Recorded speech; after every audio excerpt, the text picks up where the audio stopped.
السلام عليكم.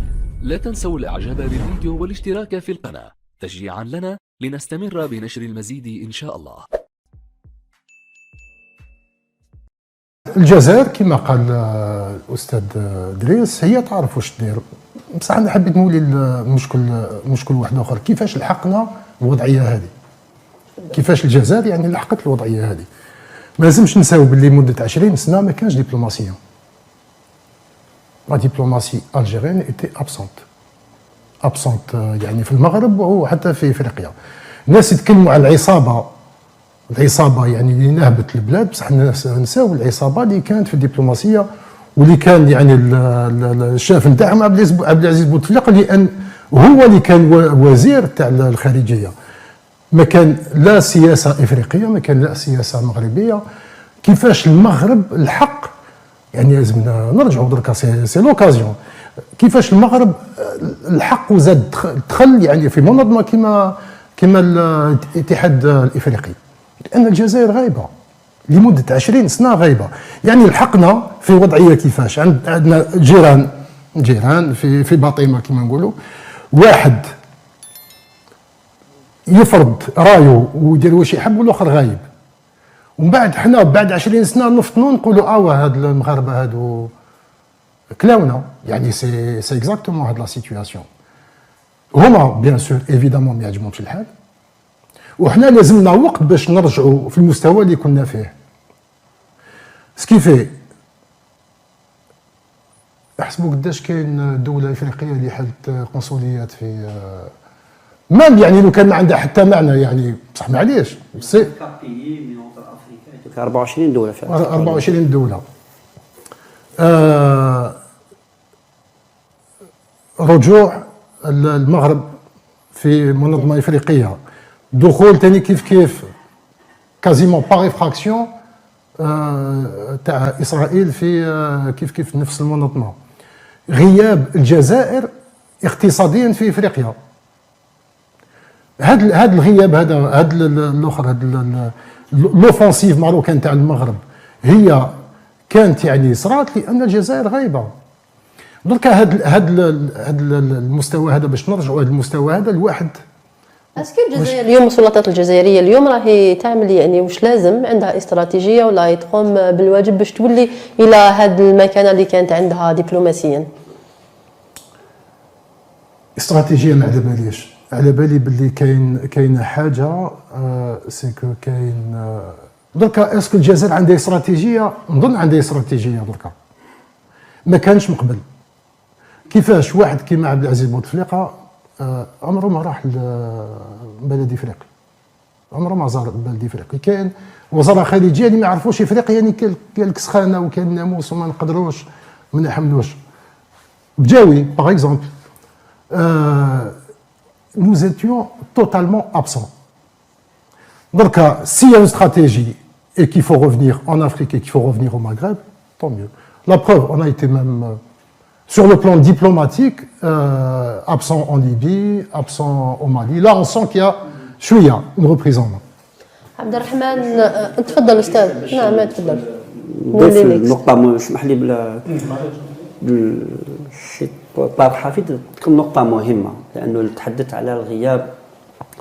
يعني الفرق 20 سنة الأخيرة في الرئيس الراحل عبد العزيز بوتفليقة الدبلوماسية الجزائرية كان دار خيار، قال لك أنا العزلة فك العزلة الجزائرية تكون من قبل الدولة التي فرضت العزلة، يعني الدول الغربية. يعني نرمي الثقل الدبلوماسية للدول الغربية كانت ربما جاب الاستثمارات فك العزلة، كانت دبلوماسية الدولة، كانت دبلوماسية السلطة، دبلوماسية دو ريجيم. أهم الإفريقية لأنه الإشكال في أنه السياسة الإفريقية للجزائر كانت كثير ما يسمى أكثر متعة الأطراف وليست ثنائية. التي بلس ميتيلاتيراليست بيلاتيراليست. يعني آخر زيارة يعني لدول الساحل لرئيس دولة واللي هي من زروان لما راح المالي ونيجر في الساحل 95 إلى 96. أما رئيس عبد العزيز بوتفليقة لم يقم بزيارة، حتى داركو بعد عبد الملك سلال الوزير الأول راح المالي، لكن هذا لا يكفي. الإشكال هو أنه في السياسة الأفريقية كانت سياسة ثنائية والمعدرة سياسة متعة الأطراف ولم يكن ثنائية، لأن الأساس في الدبلوماسية ما اسمها دبلوماسية النفوذ. وهذه واش ربما المغرب تفوق نوعا ما على الجزائر في هذا، أنه كانت دبلوماسيه ثنائيه. العاهل المغربي محمد السادس قام بزيارات الى الدول الافريقيه، الى فيزيتي بوكو بي دافريك. الوغ لونسي بريزيدون ما راح والو الا في اطار ما يسمى نيبال دي تو اي والان ما يسمى نيبال سي بور ريوسي ليماج مي لانفلونس صافي دون لو بيلاتيرال. كانت رمضان العمامرة كان عمل دورة مؤخرا في عدة بلدان إفريقية كذلك. لا اسمحي لي اتفضل. التعقيب فقط على واش قالوا الضيوف. اما فيما يخص يعني النقطه اللي اثارها طارق حفيظ والاستاذ دريس ايضا فيما يتعلق بالتواجد الرسمي الجزائري في افريقيا. الجزائر غايبه في افريقيا رسميا وشعبيا. ماهوش فقط ما نلومش فقط انا الرئيس علاش ما راحش لافريقيا. اين علاقاتنا على المستوى المؤسساتي، على المستوى الجمعوي، على المستوى الاقتصادي مع افريقيا؟ ما كاش. انا لما نشوف تاخذ المغرب كمثال ونركز في هذا المثال، المغرب البنوك تاعو عندها فروع في معظم الدول الافريقيه. الخطوط نعم كومباني نعم داسيورونس. الخطوط الجويه الملكيه المغربيه تغطي اكثر من 23 وجهه افريقيه. احنا الخطوط الجويه الجزائريه واش عندها داكار، باماكو، وقيل ابيجان. هذا واش عندنا الخطوط الجويه الجزائريه، في حين حنا دائما نسوقوا هذاك الخطاب تاع الجزائر بوابه افريقيا. بصح بوابه اللي ما تفتحش، الباب اللي ما يتفتحش ما تقدرش تسميه باب. واحد الان اوروبي ولا في امريكا يقرر يروح لافريقيا، يبدا يدخل الانترنت باش يحجز رحله جويه، يشوف ما كانش الخطوط الجويه الجزائريه، يروح لكازا ومن كازا ينتقل الى افريقيا. في السنغال واحد الظاهره شفتها، عشرات الجمعيات. وشنو هي هذه الجمعيات هذه؟ السنغال بلد افريقي.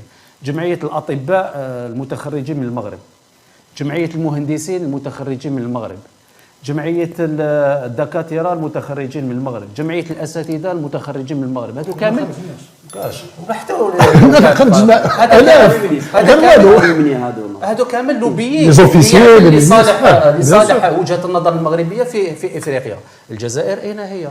المغرب سنويا يمد آلاف المنح الدراسيه للطلبه الافارقه في الجامعات المغربيه. هاد الطلبه اللي يعيشوا 4 سنين ولا 5 سنين في المغرب راحين لما يرجعوا لبلادهم وبعد سنوات راحين يوليو مسؤولين، راحين يوليو في الحكومه، راحين يكونوا في البرلمان، ممكن يكونوا رؤساء متاثرين بوجهه النظر المغربيه لانهم تكونوا في المغرب.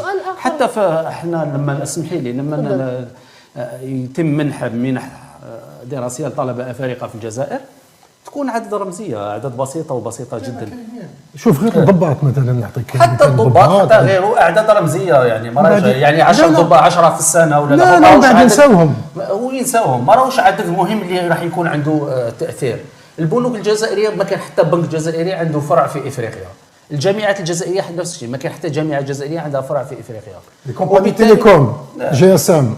وبالتالي الغياب الجزائري عن افريقيا ما راهوش غياب رسمي فقط، ولكن هو غياب مؤسساتي واجتماعي واقتصادي. اسكي العوده راح تكون صعيبه للجزائر يعني في افريقيا بالطبع، لانه الان في افريقيا بكري كان عندك غير فرنسا اللي تنافسك في افريقيا.